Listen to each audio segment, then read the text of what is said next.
engages. I think it's a great pick. It's something that Knight is obviously fantastic on as well. Something he's very comfortable with. So it's going to be FPX's kind of strange, tanky boys plus invulnerability for LWX, and they also have that, secondary super late game carry in the Kale, who can split push pretty well once he gets, 3-4 items, up against a more balanced draft from the side of Top Esports, but which also does have an immense amount of scaling. So I think this might be a little bit more of a slower game here, Atlas. I think so too. I think especially if you have a look at the top lane, Ornn and Kale are all about let's try and get to level 18 as soon as possible, both of them for different reasons. But I think FPX's draft is really interesting. I love the fact that even though they didn't have the option of something like a Yuumi or a Soraka or a Karma to boost up the Olaf, they do have now the Kale ulti. They've got Galio to come in and support as well, who now offers Olaf a magic shield up against Corki or the Ornn that are going to be dishing out a fair bit of magic damage this game.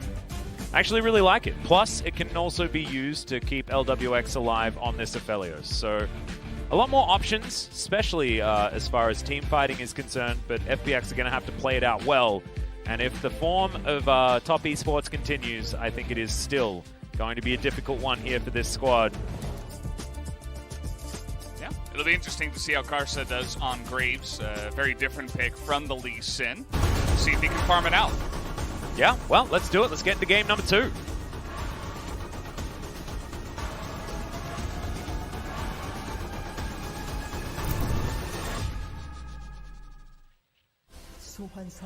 All right, for you FPX fans out there, I've got a stat for you.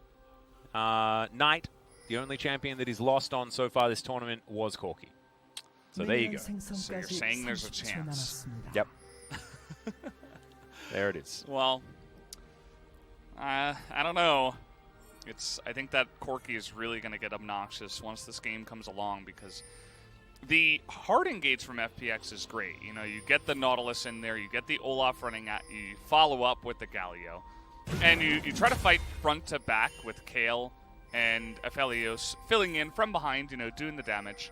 But the Corki is really great against that because he can poke you down, he can be such a nuisance. Once he picks up Rapid Fire Cannon, he can begin to, even just auto-missile you, and against, especially if he finds Aphelios in the mix, or even some of these tanky guys are going to struggle to survive against that amount of poke from just a singular champion. I think if Knight gets ahead in this one, we might just see another Knight player of the game performance, although I guess he didn't pick up the player of the game last time around. But we'll have to wait and see what he does go for. As lethal tempo is going to be the choice here. We're seeing that a lot more on Corkis nowadays. No more fleet footwork. That rune feels kind of underpowered nowadays compared to some other runes. Players have kind of moved away from it. Also, you don't really need it as much against the Galio, who's not going to be harassing you in the lane. So you may as well just go for the more offensive late game choice in the lethal tempo. I don't mind it. Jackie Love and Nyanja, we'll see how they navigate this lane. Bottom side is 369, going to be smacking Khan around just a little bit. As Doinby now in trouble. You see, this is why you don't need fleet footwork. Because if you don't take damage, why do you need a heal? Yeah, especially in these early levels where it's still going to be range versus melee, right? So Doinby is just like, I guess I got to use my Qs on the minions, which means that Corki doesn't receive any damage, and he can just have a pretty free lane, and it's part of the reason why he does pick up the Cull. You can see the Graves trying to avoid the ward that they saw that was put down, and that can be very interesting to see where he goes from here. Will he just go straight to red? It looks like it. I mean, I think he could have even gone for a little bit of a cheesy gank and go straight top side, but with no red buff, maybe not going to go for that just yet. Although it looks like he is going to head up there. Opportunistic gank opportunity. After the red. Opportunistic opportunity. Makes some sense there as Karsa's going to be spotted on this ward, but you can see how far pushed up. Oh, Khan is, no, not going to be knocked up, but 369 still going for it. Red buff goes down, smoke screen to slow them. As he's in between the minions, it's absolutely not what you want on Karsa's side. Tanking up the turret, and first blood goes to the Kale. Oh my, could it have been any worse? Well, yes it can, ladies and gentlemen, because 369 is now in trouble. Doinby teleports in, and 369 is just wandering down towards his mid laner, and he's not going to make it to safety. Knight barely gets out of that lane. Meanwhile, on the bottom side of the map, Nyanja down to 200 health, as FPX winning down there as well. And this is what we wanted to see. This is the kind of competitiveness opportunity that we had as LWX does get a bit of CC down. Top Esports going to have to be careful with this Infernum combo that is keeping Crisp alive at any rate. Well, there's no secret. Karsa showed his cards straight up for everybody to see. He just got really greedy, right? He's feeling overconfident. He's like, oh, we can push for the kill. But it's very common for Olaf to go for a full clear and end up at the top side of the map at that time. So if you're going for that, you're not respecting. Double buffs on Kale, by the way, guys. Yeah, that's fun. Oh, God. Absolutely not what you want. He was just not respecting the Olaf, plus the teleport that eventually came in from Doinby kind of sealed the deal. Although I think he would have just died to the Olaf anyway. And just good support by the side of FPX to get there on time, and some greediness from Karsa is going to set them back. That does mean that maybe FPX can begin to start their snowball going. Oh, precisely. I don't think that it couldn't have been better for Khan up here. As we have a look at this one more time, as Karsa is going to meet his worst enemy, which is a minion wave.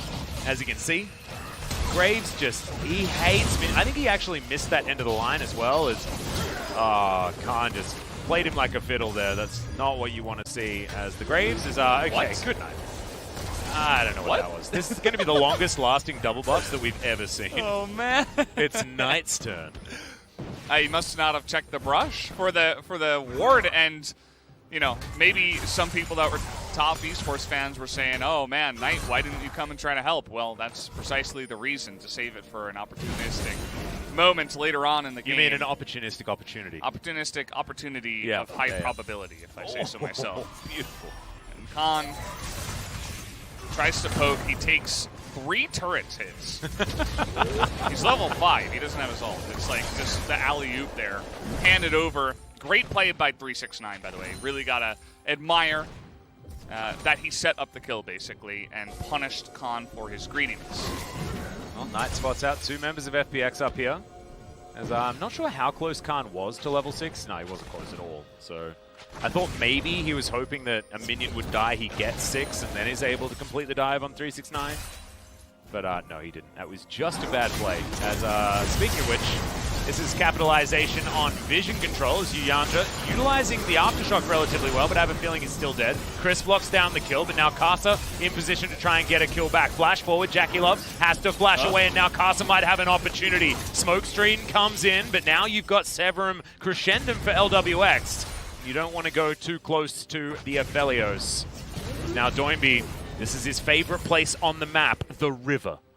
He excels in this particular terrain.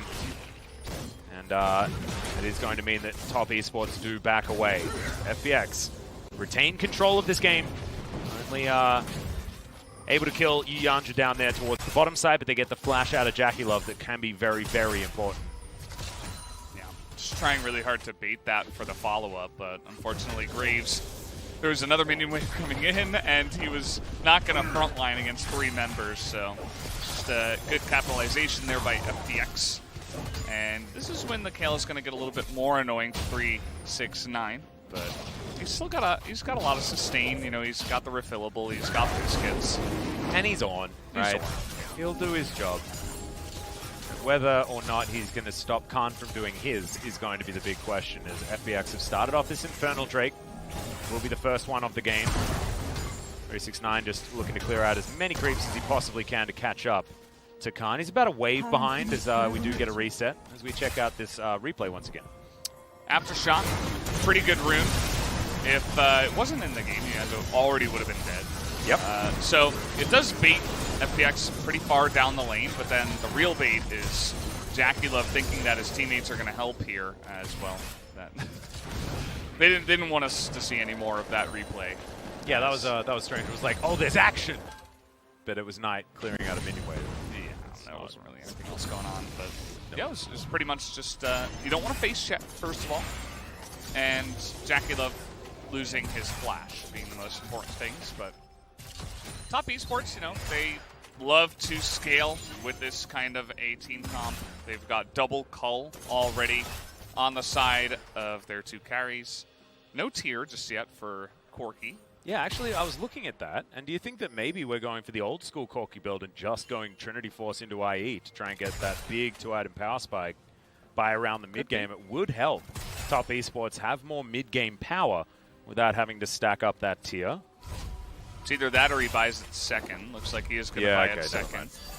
And, I mean, Corki's going to be spamming a lot of spells, you know, Q and R most of the time, even E. I mean, you can just kind of throw it out there. It's not very expensive. And so he's going to be able to stack that up pretty quickly. Oh, I think he missed that cannon. Yeah. 3-6-9. That feels bad. And yeah, this is kind of what we were expecting, a little bit of a slower game. If this were the LCK, there'd be 0 kills so far, so at least there's 4. Yeah. And actually, we had a fair bit of action very early, but you're right, there has been a little bit of a reset. Maybe Shelly will help us out here as top esports are going to take a plate on the bottom side. Yuyanji going to miss that hook.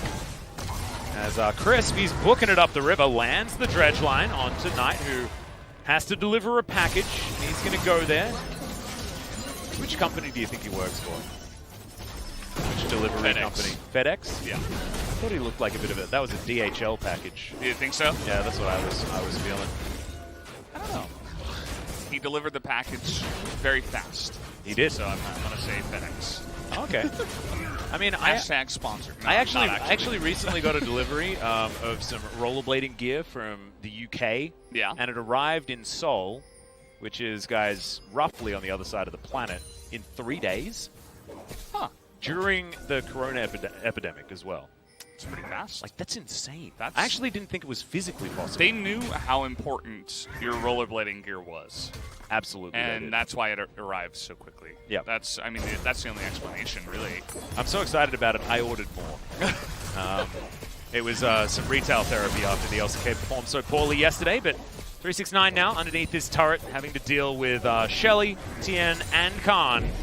Who the more plates you get on your Kayle, the worse you're going to feel. As here's the ulti, they're going to try and lock down Khan. They get the knock up. There's 369 now taken down to about half health, but look at the AoE. This is ridiculous. Ragnarok coming out, and the turret survives. And that is why 369 does as well. Yeah, good move there by Tien to just block the hook. Had it landed, I don't think it would have made too much of a difference because you just pop ultimate as Kayle and you begin to turn it around anyway. Yep. Tien. He doesn't have Ragnarok anyway. Yeah, he's going to flash over to the other side looking for Crisp, and he does stand there with the backup. Caster taking a fair bit of damage now as we've got the ulti from Khan lying in wait, so anyone who's going to be tanking this is going to be safe. Tien is going to be chosen as 369 moves on back. The turret falls down though. Now Knight comes in to try and save the day, but Khan's flashing up to 369. It's a great knock-up, but I don't know whether they have enough. The taunt's in, and there's another kill for the Kayle. Make it a double, and now Knight gets the double with the force bomb. Could this just be? It is looking like a triple kill at least. Is that him? As now Doinby has to run. There we go. But Khan, he splits over to the other side and denies the quadra. He literally is the hard carry of this team. Like, does top need anyone else other than Knight? Well, we're yet to find out, but we'll see. 4-0-0, all of the kills for his team. Yeah, and the funny thing about that play is it's not Knight, you know, being good. Nice white flag, by the way, there from Jackie. It's not Knight pulling off this incredible mechanical skill, you know, just outplaying his opponent. FPX were like, we've got 5 members here. We should be able to kill this Corki, right? But then the AoE damage in their face just caught them really off guard, and now Knight is 4-0. So a play that started as amazing for FPX, where they get the turret, they get a bunch of kills, they get all the plates. They could have just backed away, but that's not the way of FPX. Great timing on the Kayle ultimate there to save Tien's life. And 369, he's desperately trying to frontline, you can see here. Looks kind of silly, but I feel like Knight's completely untouched. Yeah, it ends up doing a good job. They know they can't land or lock down Knight, so they're desperate. They're like, we have to lock him down because we can't back away because we're an LPL team.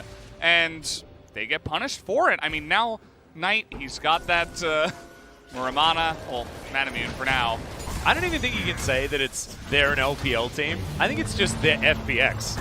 FPX never says no to a fight. The worst kind of LPL team. Yeah, or maybe the best kind. Maybe the best. I think it's definitely the most entertaining. The best Khan's going to make worst. his way in, as he has certainly been reveling in this more high-octane gameplay. We all know Khan for being a rambunctious gentleman. and that has not discontinued. Knight has about 1,000 gold on the next highest on the map. Now this red buff looking to be contested. I'm going to move on in, not going to find the rocket to lock down the Brambleback. And goodbye minion wave, as the LWX will take a turret shot. But he's got some shielding there from his Severum from earlier as the white flag is up. Yeah. It's like, please, I'm all alone. My support's been in the top lane for 5 minutes now. That's actually one of my favorite emotes in the game. It's so good. Underrated. It's really underrated. Although the Jin Air emote is the best. Yes, that's one that I have. Yeah. It's like when you go in and fail your Lee Sin combo. Yeah, I just make sure to flash it on the haters. They don't know. They don't know what it means. Yeah. It's great because it's just Jin Air, you know. It doesn't represent a sad plane or a glad plane. Yeah. It could be either. It's just so versatile. Well, Knight is, you know, he's a Corki, so the 4 kills aren't going to amount to him, you know, chunking people down. You know, it's not a Syndra, right? He still needs 2-3 items here, so. I think it just means that at 20 minutes, exactly, he becomes even more of a big deal, right? There's that big one starting to look like it's still a problem. That's the longest hook in history. We're going fishing. Yeah, that was a big one. That was a big one. That's like a bluefin tuna, you know. You have to spend a lot of time following that fish on your boat if you want to ever bring it up. And also you have to have a permit, guys. You can't just go out and fish for bluefin tuna. That's why they're so expensive. You can only fish a certain amount in the year. Yep. We are all about conservation here. Make sure that we keep our waters stocked so that we don't make everything go extinct. Sponsor a shark, guys. We need sharks. Yes. Please. I don't know whether you can sponsor one, but if you could, probably. I would. Knight here is thinking about picking up the package, and he is going to pick that up right now, even though there's no big objective. I mean, Shirley isn't going to do much for either team. There's no Drake on the map here. Both of them have been taken by FPX already. It is Cloud Soul, by the way. Yeah. And it's not exactly the greatest of souls. However, Knight will be able to proc the movement speed about as much as he wants to with his ultimate. So that certainly does help. Not the greatest for Jackie-Love, but after a bullet time, you can reposition well as Depth Charge comes in onto Jackie-Love. He's going to knock up his support. 369 comes in crisp. Dredge lines himself to relative safety, but I don't know whether it's going to be enough. Knock-up comes down Bellows' Breath to make him brittle, and beautiful interrupt as Knight delivers a package to Crisp and says, look at how quickly DHL gets these things here to you. It's not true at all. I think FedEx will be absolutely fine also. Probably. I don't know about Amazon's delivery system or anything like that. Haven't used much of it, but I'm sure they're also great. We're unbiased when it comes to deliveries, although I don't know where the Knight is, because he is the man with the big package, and you are the man that coined big package for the world.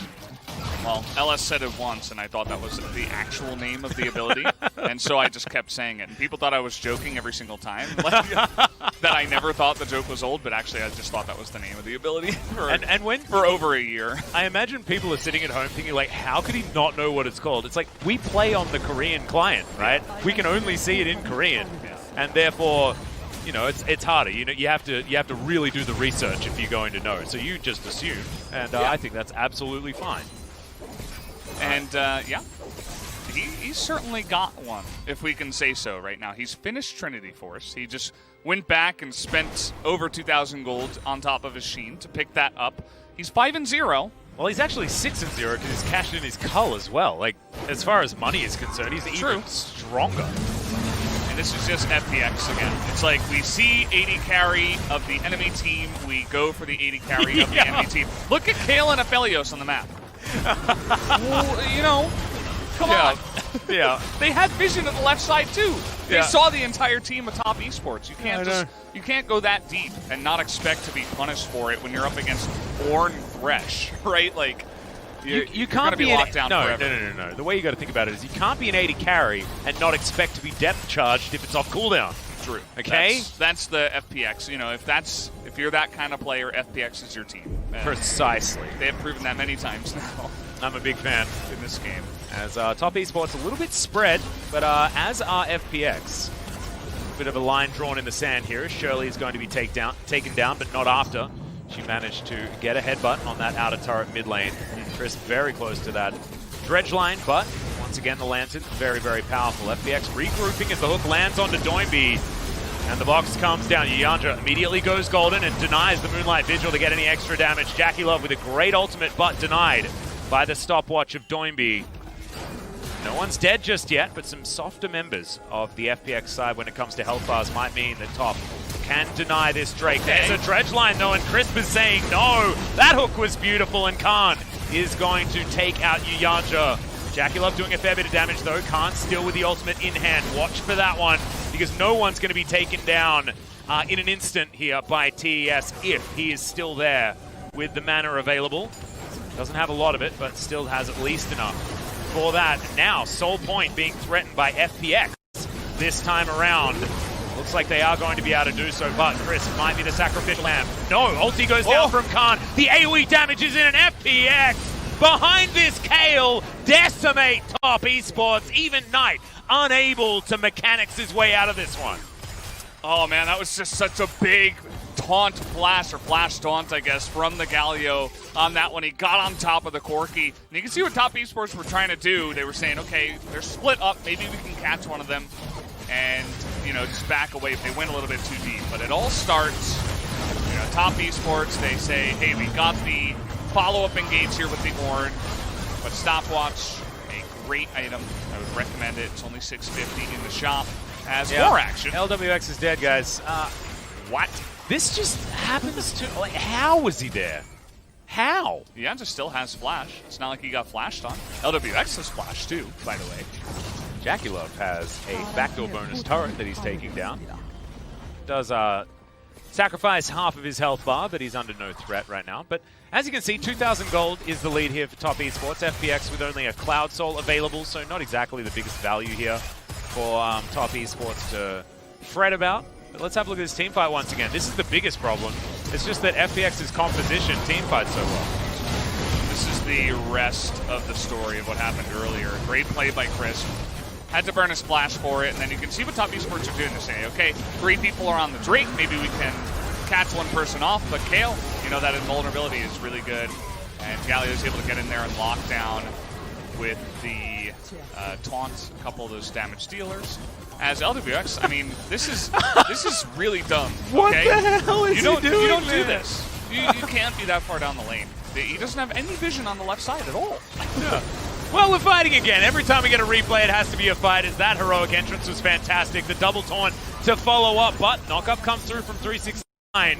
The bottom lane have already been taken down. 369 considering still fighting, but another taunt through from Doinby. 369 now going to have to try and get the heck out of there. Doesn't have flash, remember, and there's 4 members, so LWX easily grabs that kill. Remember, guys, LWX also managed to get the shutdown onto Knight, so he is very, very, very rich. Oh, actually, you know. Was it LWX? I thought it was Kale. Oh, I thought I saw the 700 go up on his head. Never mind.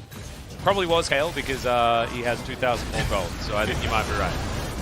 And, yeah, I mean, turrets are not going to save you from this comp, right? You got to respect the ability of Nautilus Galio to engage on you. And that they did not. Yeah. As was very clear in that replay. You know, Corki was nowhere to be found. I think he was doing the red buff at the time, so not exactly his fault. You got to respect the engage. And Khan is a Rage Blade away from having the optimal items for this Kale. He is very, very scary with 58 CS advantage at the moment. And as you see, a 500 gold bounty, 6, 1, and 4. This is the Khan that we were expecting to turn up here in this series, because it's what he did to Top Esports the first time they met on day 1. Right, popping on over here does have the package ready to be delivered. Just needs to get some addresses, I think, now, and find some signatures. Hasn't been told that he can just leave it at the door or anything like that, so needs to make sure that he's doing it by the book. Carson moves on up, 369 here with the Krugs.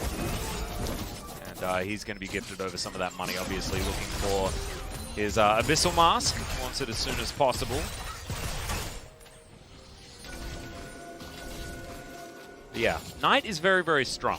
So that is the good news here for Top. It is only a 2,000 gold lead, 2.5.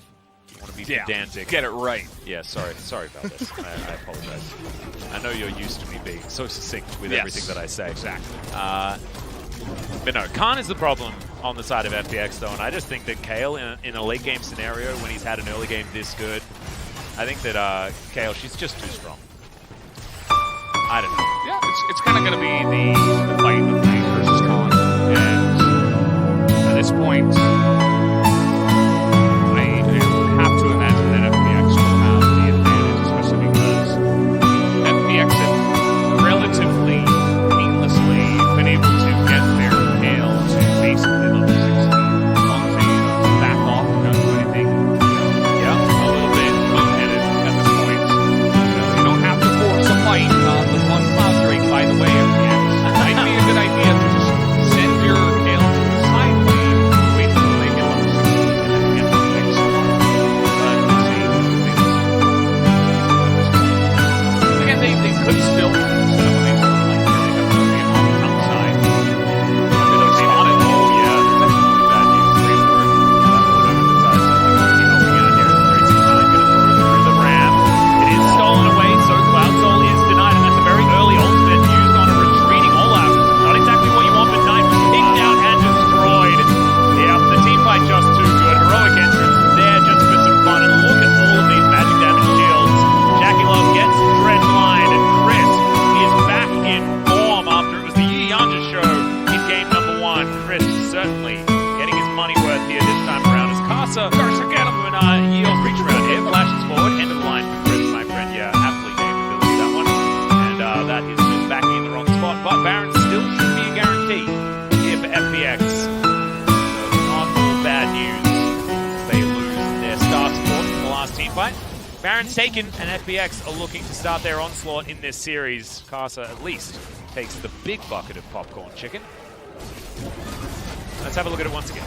Yeah, you can see Dunby, he doesn't get the flank that he wants, but you are Olaf, you can Ragnarok, you can get ulted by Kale, and Knight was too far forward, just straight up. It was the play from Doingby that opened up the follow-ups for Crisp, and once you take away the Corki, I mean, he's really the only fed member on your team, so pretty straightforward. From there, they have a great front-to-back fighting team composition with Doingby and Crisp in the front, and everybody else just following it up with Undertows and all that good stuff from Olaf. So, again, the Cloud Soul, I'm not sure if Top Esports necessarily had to fight for that one, but I think it's a bit more of like, we don't want to wait until Kale is level 16 and then fight over something like an Elder. Yeah. They're like, okay, this is a pretty good chance for us. Maybe we can deny the Soul and get a good start. As we've seen Doingby, we can, he's going to be delayed from entering the fight for a little bit here. But did not pan out for them as Knight did get caught out. Also, Knight without any defensive itemization whatsoever. Next one going to be an Infinity Edge as well. So his 4 items will be a lot of damage, but if he just gets completely destroyed every fight, it's not actually going to matter. As 369 taking a fair bit of damage there actually from the Winds of War. Despite getting some upgrades, Knock-Up not going to land there onto Doingby as 369 is still pretty tanky. And now the Ornhorn going to come out. Khan with the ultimate on himself, and now not going to be able to use that in the next team fight as his turret is just barely staying alive, but double siege minions will be able to get rid of it. Base not broken just yet though, and if Khan can have his ultimate forced before every team fight, Top Esports may stand a chance. But he's level 15 at the moment, about to ascend to the highest heights possible. It's like Tyrael from Diablo, but going the other way around. Yeah, I don't play much Diablo, but I see what you're saying. I like throwing down pop culture references for you to not understand. It's my favorite thing to do. Do other games count as pop culture references? I guess they do. Yeah, of course. As long as they're like popular games, right? Because that's where the pop comes in, right? I mean, that also comes in like soda. True. And we don't call bubbles. it pop from where I'm from. No, I don't call it pop either. That's actually the name of your grandpa. Yes. Yeah, that makes more sense to me. But yeah, we've kind of slowed down from here. After that fight, you can see that Knight is a little bit more abated. He's not going to be frontlining anymore, although he did almost kill the Kale. Yeah, but he has the Trinity Fusion now as well, so doing a fair bit of damage. By the next time they fight, Khan is going to be level 16. Knight is already level 16. Oh, he's 16 Khan gets now. it now. And That's so many wings. oh, they might look for the play here. Fail on the knockup. They're trying to bait him in, you can see, but it's not going to pan out. Yep. A very scary prospect. Even 1 versus 3, I would be a little bit frightened. Especially with the items that he has picked up for himself. 600 gold bounty on his head as well, so you can see why he is a juicy target as Knight picks up a package. He's done so many deliveries here today, but none of them really paying off. Top Esports certainly struggling at the hands of FPX. It's not quite a 6,000 gold lead yet. Maybe just alt LWX in the mid lane. Yeah. They have really good vision control, actually. Look at this. There's no vision for FPX. And oh, here you go. Yeah, package delivered. Khan is going to ult. Knight says that he does not care. And maybe he has to, as it is going to be 1-for-1. Doinby comes in with the ultimate, and I don't know why Knight completely disrespected the Kayle damage when she was invulnerable, but he 100% did. Still, that money is taken, and Crisp is Yuyanji also going to die. So not worth in any way, shape, or form. As FPX now going to grab themselves a very simple Cloud Soul, and I think this is the beginning of the end. I was saying a lot of things like, yeah, but what if this? What if this? Yeah, nah, what if nothing at the moment? I think it's looking like the game's pretty over, and FPX is looking to even out this series. Yeah, they're going to pick up the Cloud Soul here, and it's going to be great for their follow-up engage. Yep, there's just no vision here, so pretty straightforward, but you'll take a look at how long the invulnerability lasts on the Kayle at this point. I think Knight was almost not even expecting it, because he's like, wait, are you still invulnerable here? And yeah. So, even though Knight does an incredible amount of damage, it doesn't matter if you can't land the damage. And yeah, I mean, there you do go. He baits in his Thresh at the same time, as the follow-up from Galio is always going to be swift, as well as Crisp, who gets there on time. I mean, Brennan, he does have 4 items now. The Infinity Edge has been completed, and now QSS is done as well. Can get out of things like that pesky taunt and something like that. Not a lot of other usefulness for it, though. That's nice. Free Ragnarok here. Very free. I don't even know whether that was entirely necessary. Ow. Yeah, he thought he was going to get hooked, and if he did get hooked, I think, you know, he might have been able to be burst down or at least be forced to flash, and so instead of that, he just pops Ragnarok, but he didn't even get hooked, so yeah, it was kind of unfortunate that it was a bit of a waste there, but it's a very low cooldown, and with Cloud Soul, I mean, it's already halfway back, so it's not the biggest deal. He'll have it for the next fight, unless Top Esports wanted to really just force the Baron right away. They do have a hell of a lot of damage. Yeah, I mean, it's insane what they have, especially with Graves in the jungle alongside of 280 carries. So they're not going to do it just yet. We'll back away. The split push from Khan is pretty scary at this point. He's going to eat through that turret in no time at all. Now with the Banshee's Veil completed also for that extra safety. And now FPX, they move over to the Baron with Khan on the bottom side, teleported to ready. It's exactly the kind of map play that you want and what we should expect out of our 2019 World Champions. Back goes Knight. He's the one that's going to try and stop Khan. And the Baron once again restarted. Knight has his teleport as well as Doinby. He's making his way in. Top Esports to get rid of these wards, but now Doinby diving in just to buy some time for his team as now the Baron goes down. It is taken by FPX, but can the ensuing fight be won by them as well, as the Galio does go golden and he's going to flash immediately to get out of this one, and his health bar just keeps repairing itself. Meanwhile, bottom side of the map, you can see Khan getting aggressive onto Knight. Top Esports don't lose anyone, but they do lose the Baron. Yeah, they had no real way to get over the wall. Other compositions might have been able to, you know, get a Lee Sin over the wall, or Graves can dash over the wall and do some damage. So Top Esports were actually using that Baron wall really well. As the fight for the blue will be won by the Corki. Yeah, does pick that one up, and still the Baron going the way of FPX is quite valuable. I think they can just set up a 4-1 split with the Kayle in the side lane. As we're going to take a look here, in the beginning it looks like Doinby is kind of just hinting in by himself, but he's very tanky at this point. Good distracting play as well, really liked it. Yeah. Bullet time was opportunistic there from Jackie Love, trying to get the opportunity of a steal and also soften up the members of FPX, but didn't ultimately do anything in the end. But I haven't lost anyone. LWX was in the pit, just like, he misses Moonlight Vigil, and he's like, oh, wait, I have to run all the way around now if I want to do any damage, so there wasn't really any follow-up from the side of FPX, even though they did take the objective. Ow. Yeah, that Valkyrie probably wanted to be a little bit earlier, but that was just one auto attack that took a quarter of Knight's health bar. Khan, now that he's fully ascended, is absolutely terrifying, and Doinby getting to work on this top side. 1-3-1 working out very well here for FPX, especially with this Baron buff. And this bottom inhibitor turret is going to be falling down. Knight just got back from the fountain, and once again gets chunked out by the Kayle, being run around here at top Esports as FPX turn their attention to the mid lane.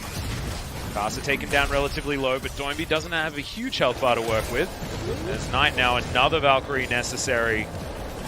Tien lands an undertow. I mean, any sort of slow is really scary.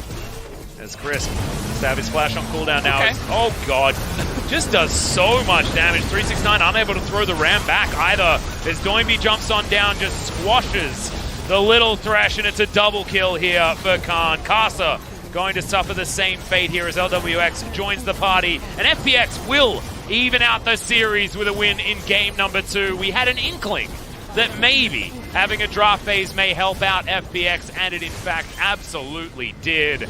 On the back of that gigantic Kayle that got the best start possible and also played it out very well all the way until the end. Khan just demonstrating that day one should not be forgotten. Yeah, absolutely. Really got to hand it to them. FPX for turning it around there. They were very active in the early game and struggling who to give this player of the game to. I mean, Khan did so much once he did get fed, but I feel like Doinby was all over the map. I don't know. I'll give it to Khan. Just give it to the guy that plays Kayle, you know? I think that's the fun He did stuff. the damages and he pressed the buttons. Yeah, and that's what League of Legends is all about. Pressing buttons, doing damages, looking at the graph after the game and being like, yeah, that's right. I'm going to play Kayle. Solo queue, I gotta pick that up. No. If you're playing solo queue, just play Varus, dude. If you want to see those big numbers, playing mid, playing bot, you'd be Varus fine. Doesn't really get banned that often either. Like people just say, no, we can handle it in solo queue, so kind of interesting. But yeah, gotta hand it to FPX. Much better performance that time around. Even though they fed Knight 5 kills on his Corki, it still didn't matter. The team comp was their just too good. composition was much better in the late game. That Kayle,